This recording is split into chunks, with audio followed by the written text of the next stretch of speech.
बिस्मिल्लाहिर्रहमानिर्रहीम नहमदुहु व नस्तईनुहु व नुसल्ली अला रसूलिहिल करीम अम्मा बाद फ़अऊज़ु बिल्लाहि मिनश शैतानिर्रजीम बिस्मिल्लाहिर्रहमानिर्रहीम वला तुसाइर खद्दक लिन्नास सदक़ल्लाहुल अज़ीम। मेरे मोहतरम सामईन किराम, आज की मेरी गुफ्तगू लोगों के साथ खंदा पेशानी के साथ मिलना। इस आयत में अल्लाह रब्बुल इज़्ज़त ने बयान फरमाया है कि लोगों के सामने अपने रुखसार को, अपने गालों को ना फुलाओ। इस आयत में बारी ताला ने तस्ईर का लफ्ज़ इस्तेमाल किया जो सआरा से मुश्तक है, जो एक ऊँटनी की बीमारी है जिसकी वजह से उसकी गर्दन मुड़ जाती है। जैसे इंसान को लकवा की बीमारी लग जाती है तो उससे इंसान का चेहरा टेढ़ा हो जाता है, ऐसे ही सार ये ऊँटनी की बीमारी है। इस आयत का मतलब ये है कि लोगों की मुलाकात और गुफ्तगू में उनसे मुंह मोड़कर कि जो उनसे एराज़ की और तकब्बुर की अलामत है, और ये अखलाक़ करीमाना और अखलाक़ शरीफाना की भी मुखालिफ चीज़ है।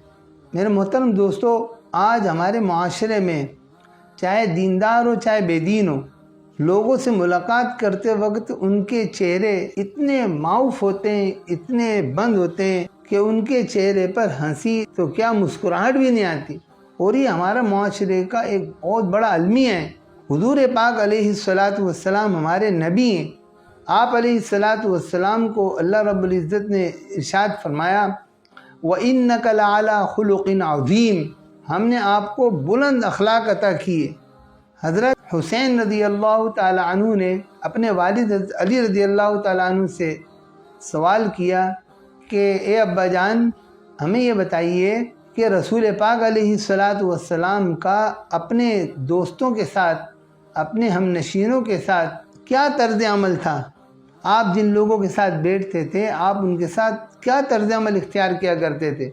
हज़रत अली रज़ी अल्लाह ताला अन्हु ने फरमाया, कान रसूलुल्लाह सल्लल्लाहु अलैहि वसल्लम दाइमल बिश्र सहलल खुलुक़ लय्यिनल जानिब लैसा बिफ़ज़्ज़िन वला गलीज़िन वला सख़ाबिन फ़िल अस्वाक़ वला फ़हाशिन वला अय्याबिन औ कमा क़ाल। हज़रत अली फरमाते हैं रज़ी अल्लाह ताला अन्हु कि रसूल पाक अलैहिस्सलातु वस्सलाम हमेशा खुश अखलाक, हमेशा खुश व खुर्रम मालूम होते थे। आप अलैहिस्सलातु वस्सलाम नरम अखलाक वाले थे। आप अलैहिस्सलातु वस्सलाम बर्ताव में लोगों के साथ नरमी इख्तियार करते थे। और फरमाया आप अलैहिस्सलातु वस्सलाम की तबीयत में सख्ती थी ही नहीं, ना आपकी गुफ्तगू में सख्ती थी। आप अलैहिस्सलातु वस्सलाम न बाज़ारों में चीखने वाले थे, और आप अलैहिस्सलातु वस्सलाम न फोश गो थे, न लोगों के ऐब निकालने वाले थे। ये मेरे नबी के अखलाक है कि आप अलैहिस्सलातु वस्सलाम खंदा पेशानी से लोगों से मिलते थे, मुस्कुरा कर मिलते थे। हज़रत जाबिर इब्न अब्दुल्लाह रज़ी अल्लाह ताला अन्हु फरमाते हैं कि वकान ला यज़हकु इल्ला तबस्सुमन, आप अलैहिस्सलातु वस्सलाम मुस्कुराते थे। आपकी ज़हिक हंसी आपका मुस्कुराना था। तो इसलिए मेरे मोहतरम दोस्तों, हम लोगों से खंदा पेशानी के साथ मिलें, मुस्कुरा कर मिलें। ये हमारे नबी की सुन्नत है। आज इस सुन्नत को अच्छे अच्छे दीनदार लोगों ने भी तर्क किया हुआ। ऐसे मिलते हैं जैसे कि इनके सरों पर बोझ है। और आजकल तो ऐसा हो गया कि कोई अगर तहज्जुद पढ़ ले, कोई अमाल का पाबंद बन जाए तो उसके चेहरे से तो हंसी ख़त्म ही हो जाती। मेरे मोहतरम भाइयों दोस्तों, हम अच्छे अखलाक वाले बने। जब अल्लाह रब्बुल इज़्ज़त ने अपने हबीब सल्लल्लाहु अलैहि वसल्लम से फरमाया, फ़बिमा रहमतिन मिनल्लाहि लिन्त लहुम, कि हमने अपनी रहमत से आपको नरम दिल बनाया। वलौ कुन्त फ़ज़्ज़न गलीज़ल क़ल्बि लन्फ़ज़्ज़ू मिन हवलिक, अगर आपको सख्त दिल बना देते, आपको सख्त गो बना देते, तो आपके पास ये जो सहाबा बैठेंगे आपके पास से उठ के चले जाते। तो ये है मेरे नबी सल्लल्लाहु अलैहि वसल्लम के अखलाक। मेरे मोहतरम भाइयों दोस्तों, एक हदीस में आता है कि जन्नत के कुछ बाला खाने हैं जो बहुत हसीन होंगे, जिनका अंदर का हिस्सा बाहर से नज़र आएगा, और बेहतरीन किस्म के वो महल्लात होंगे। हदीस में आता है कि अल्लाह रब्बुल इज़्ज़त उन लोगों को वो अता करेंगे जो लोगों से तुरशरू बात न करते हों, सख्ती से बात न करते हों, ان لوگوں کے لیے اللہ نے وہ محلات قائم کیے۔ بد اخلاقی یعنی منہ بنا کر بات کرنا میرے محترم دوستو، یہ بہت گھٹیا چیز ہے، بہت ہی نامناسب بات ہے۔ آپ علیہ الصلوۃ والسلام نرم طبیعت کے مالک تھے، اچھے اخلاق کے مالک تھے۔ آج بہت سے لوگ کہتے ہیں جن کو پاس مال دولت ساری چیزیں ہیں، بنگلہ ہے، کوٹھیاں ہیں، سب چیزیں ہیں، لیکن ان کے چہرے پہ ہنسی نہیں، مسکراہٹ نہیں ہے۔ دنیا کی ساری چیزیں موجود ہیں لیکن چہرے پہ خوشی نہیں۔ تو ایسی دنیا کس کام کی، ایسا مال کس کام کا، ایسے بنگلے کس کام کے جو انسان کو بے چینی کی طرف لے جائے، یعنی لوگ اس کے چہروں کو دیکھ کے اس سے دور بھاگے۔ تو اس لیے میرے محترم بھائیو، دوستو، بزرگوں، ہمیں چاہیے کہ اس مبارک سنت کو ہم زندہ کریں، ہم اس مبارک سنت کو عملی جامہ پہنائیں۔ دیکھیں، انسان کو چاہے کتنا ہی بڑا غم لگا ہوا ہو، اس کو بیماری لگی ہوئی ہو، لیکن اپنے چہرے سے اچھے تاثرات دیں۔ ہمارے شیخ حضرت بھائی واصف منظور صاحب رحمۃ اللہ علیہ کو ہم نے دیکھا کہ وہ بہت ساری بیماریوں میں آخر میں مبتلا ہو گئے، لیکن مجال ہے ان کے چہرے سے کوئی آدمی پہچان سکتا ہو کہ یہ بیمار ہے۔ گھٹنے کی تکلیف الگ، کینسر کی تکلیف الگ، اور بھی بہت ساری بیماریاں، لیکن چہرے سے معلوم ہی نہیں ہوتا تھا یہ بیمار آدمی۔ یہ میرے محترم دوستو، یہ تربیت کی بات ہے۔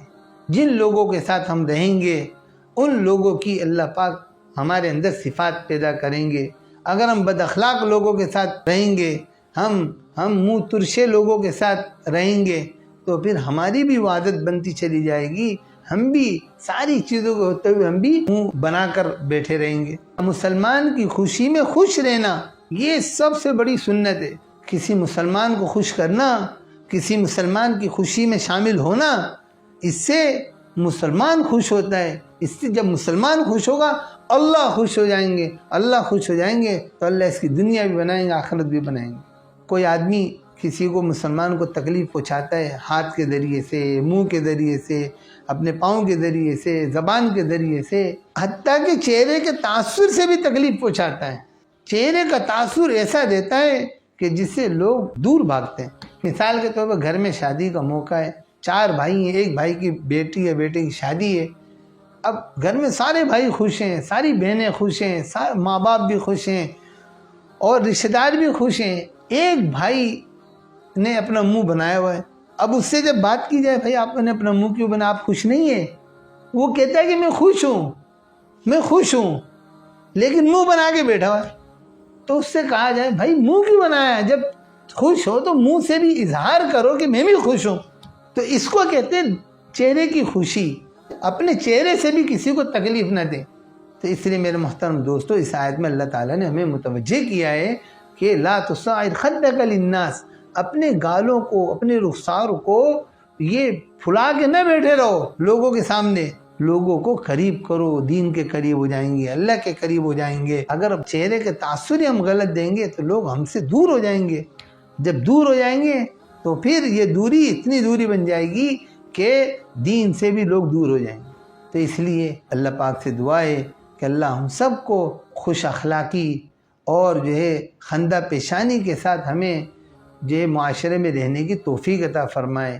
اور لازمی ہے کہ ہم اپنی تربیت کریں، دل چاہے نہ چاہے ہم لوگوں سے خندہ پیشانی سے بات کریں، اپنے چہرے کے اچھے تاثر دیں۔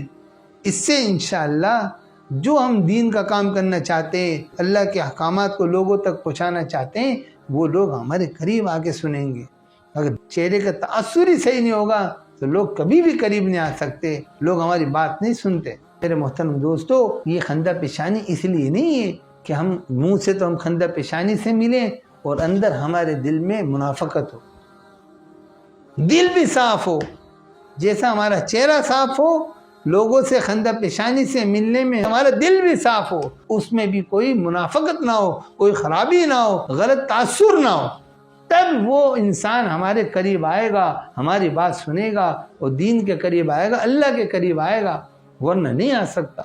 اللہ پاک ہم سب کو عمل کی توفیق عطا فرمائے۔ وما علینا الا البلاغ۔